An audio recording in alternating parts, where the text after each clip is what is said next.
Kita bukan nak borak tentang spek, tapi kita nak borak tentang real drive, real talk dengan Pandu Babes. So hari ni kita akan have fun bersama BYD Auto Tour di Port Dickson. So kita bermula dari Damansara and sekarang kita nak pergi Port Dickson. Perjalanan lebih kurang dalam 2.5 jam macam tu. Easy to control and braking dia memang smooth je. So kita dah sampai dekat Tanjung Tuan. So kalau korang nak start manja-manja kat dalam hiking, korang boleh try dekat sini, Bukit Batu Putih, sebab dia punya pemandangan memang tak mengecewakan. Korang boleh nampak laut biru Port Dickson yang sangat cantik ni. So lepas kita hiking, kita akan ke mana? Kita akan pergi mandi pantai. Disebabkan dekat luar masih panas terik lagi, kita akan berehat dulu dekat dalam kereta selepas dah penat hiking.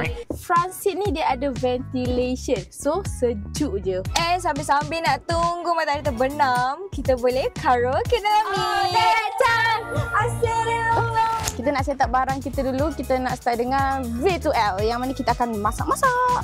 Cuma yang bagi I rasa kurang sikit adalah everything adjustment you kena buat melalui infotainment screen tu. So bagi I agak sedikit renyah lah. Untuk female driver, korang nak cari your first EV car, korang boleh consider BYD Atto 2 sebab dia mula daripada RM100,000, mampu milik, and dia sangat-sangat practical and convenient. Lagi satu, dia sangat comel.